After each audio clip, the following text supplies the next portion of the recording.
مرحبا بكم في مدينة الصويرة. غادي نبداو الجولة في مدينة الصويرة من باب مراكش.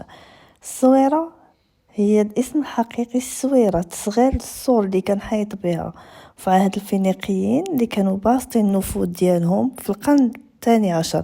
كانت كتسمى موغادور أو موغادور، يعني الحصن الصغير. وبالمناسبة تأسيس الصويرة على يد محمد بن عبد الله العلوي سنة 1178. أما بالنسبة للموقع ديالها تقع ما بين مراكش وأكادير بنفس المسافة اللي هي 175 كيلومتر. ودابا غادي نديرو جولة في مدينة الصويرة.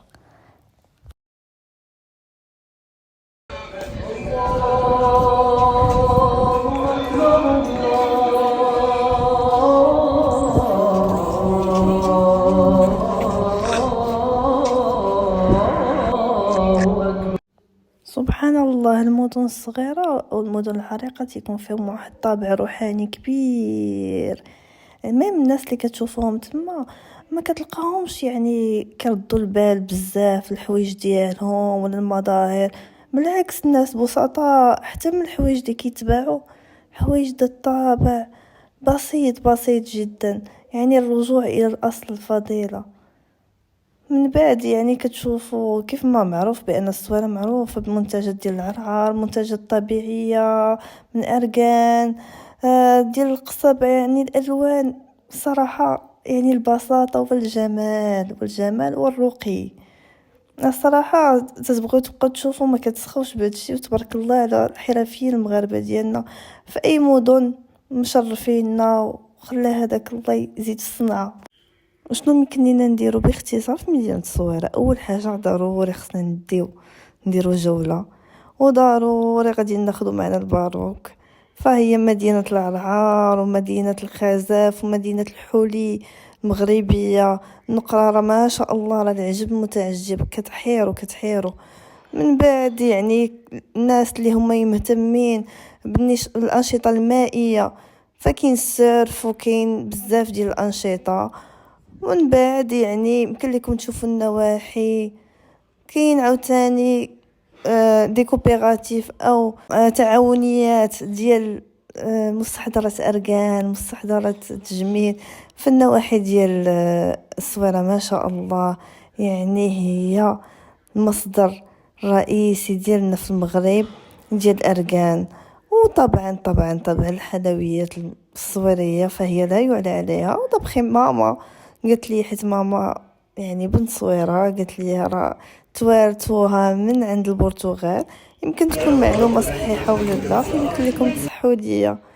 غادي نديرو جولة وغادي نشوفوا بعويناتنا انا وياكم.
فالسؤال هنا يمكن لكم تسولوا راسكم كيفاش نمشيو لمدينة الصويرة.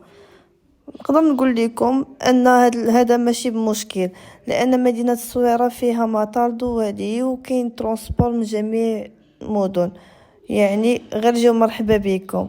هنايا واحد الحاجة ضرورية خاصكم تجيو تشوفوها، فهي السقالة عندها توقيت من 9 حتى 5. كان الهدف الرئيسي ديالها هي حماية المدينة من الضربات والغزوات انذاك، وتلقي الامدادات. هي الحماية كشكل اساسي. وهنايا شنقول لكم، راه ما شاء الله على الصناع ديالنا. ابقى نشكر فيكم تبارك الله عليكم، حيت اشاك فوا كنمشي شي مدينه صغيره فكان يعني تبقى حاله فمي تنقول ما شاء الله ما شاء الله. كنتمنى انني وصلت لكم غير شويه من الجمال ديال مدينه الرياح. هذه من بعد كتخرجوا الساحه ديال حسن الثاني، كتخرجوا لها من السقرانيت، فهي زنقه وحده كديكم، كتخرجوا من الباب ديال السقاره كتبقاو غاديين نيشان حتى كتخرجوا فيها المقاهي. يعني كل واحد والجهد ديالو، عندكم الاختيار، كل واحد كيمشي اسيدي على قد جهده والشميشه والحياه الزوينه.